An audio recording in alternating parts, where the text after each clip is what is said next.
So you had a little bit of change of plans. You enrolled in the summer. Talk about the decision to get going in the summer and get the team. Yeah, just really trying to be a older, senior and everything. Just wanted to be around my teammates because technically since I graduated, I really didn't have to take summer classes, but I just wanted to get around my teammates, get acquainted with the system, and there it is. Get used to how Coach Brown does things. So. I'm excited to be here and ready to get the show on the road.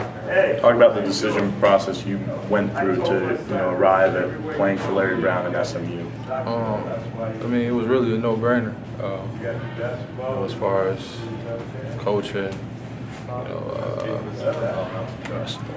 my surroundings, just being in Dallas and having family down here and winning, those are probably the three main factors that went into the decision to come to SMU, and it's paid dividends so far in the summer. Just seeing how much I've improved in my game and the little things, just as far as footwork and pivoting and stuff, is second to none. So it was really a no-brainer for me. How different is it for you here at SMU than it was at Xavier coming in as a graduate student? How does your role change? Really, the only difference is just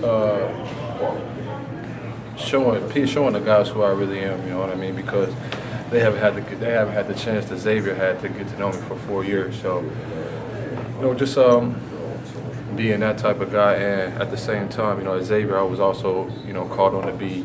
Maybe I wasn't deemed a captain, but I was still a vocal leader of the team. Like I was able to get guys to rally around me and to do the right things and follow my lead. And so I look to implement that here and be that same type of guy here. It's just gonna take time because they don't know me, but at the same time, the actions speak louder than words, and I just plan to show them better than I can tell them. So, was the decision process easier or more enjoyable this time around compared to when you're 18 years old and trying to pick a college coming out of high school? To be honest, it was actually more. It was easier, put it that way, because coming out of high school, you think of all of the wrong things. You think about the name on the back of the jersey instead of the name on the front of the jersey and what you're really playing for. So, now it wasn't. This time around, it wasn't about the whole recruiting pitch. I've heard it all before. So, I was just more focusing about how can you help me get to where I want to get, and what can you do. What can we do as a team and as a unit to get to where we want to get, and that's back in my hometown, Indianapolis.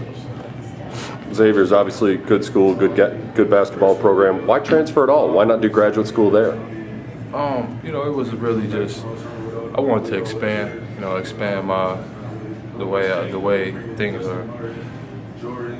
Put it this way, I wanted to.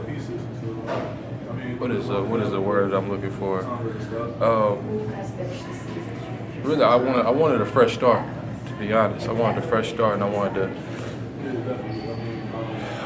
network in different ways because I was the second leading scorer at Xavier, but at the same time, I always felt overshadowed and overlooked there. And not to say that I won't be that here, but at the same time, I feel like there's a better support system here.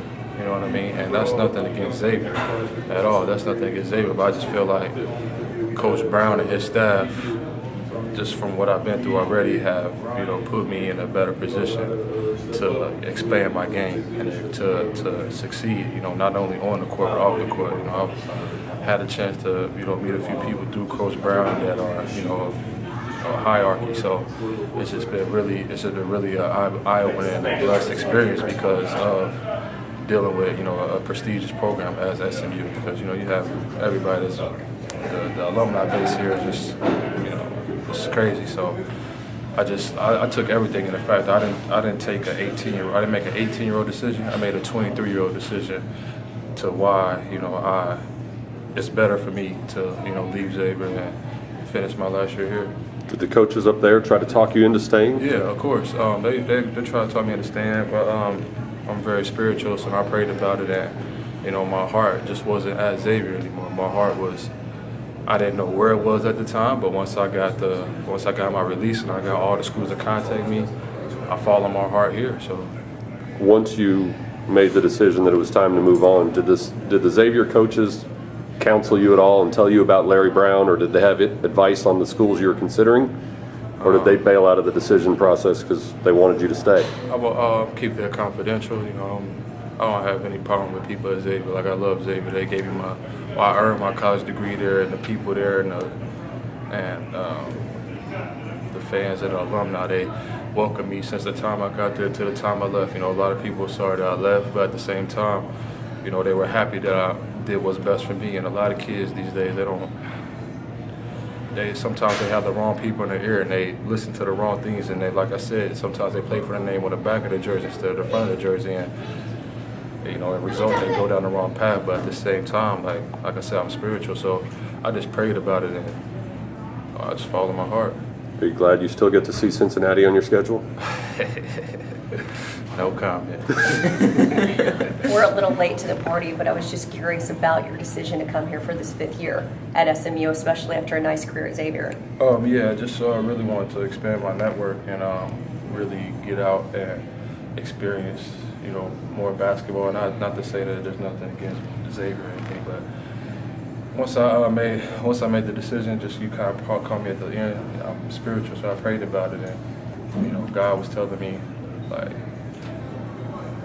but when the goods, it's not saying that the goods of Xavier didn't equal out to the goods of SMU, but at the same time, like, I did what I was set to do at Xavier. I was set to, you know, get my degree, and I promised my mom I would get my degree. So after that was done, you know, I felt that it was right. I felt that it was right for me to, you know, continue on a different path. So, what was your reaction to hearing Emmanuel Mudiay would not be coming here? Because I know you had to have been excited along with a lot of people about having that guy on the bench alongside with you.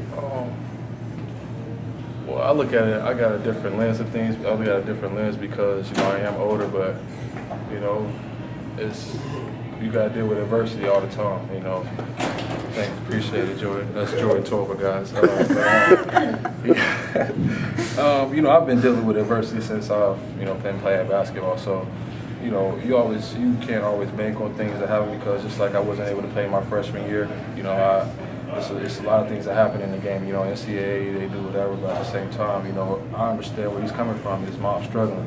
You know, I had the opportunity to forego this last year and, you know, pursue professional opportunities, but at the same time, like, I knew, you know, me starting my master's degree and me continuing school and continuing, like, the grind, you know, of the college game, and with a guy like Coach Brown in your corner, I knew that all the opportunities and the possibilities were, you know, greater than, you know, going overseas and chasing a, you know, $80,000 check, which I'm sure, you know, Emmanuel's probably gonna get way more than that. But you know, I'm talking about from my personal standpoint. But hey, I just wish him the best. I never met him before. I never played with him. He hasn't been over gym or anything, because I heard he was trying to get his classes and stuff done. But I just wish him the best. You know, I don't hate on anybody. As long as everybody's good, I'm good. Do you think what might have been, and do you still think it can be accomplished?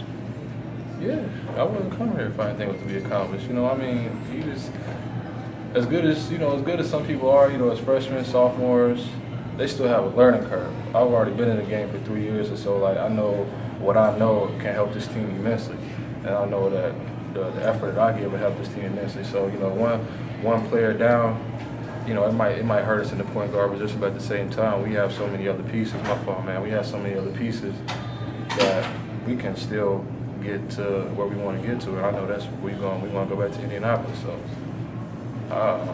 like I said, I just wish him the best. I know we'll be good with him, man.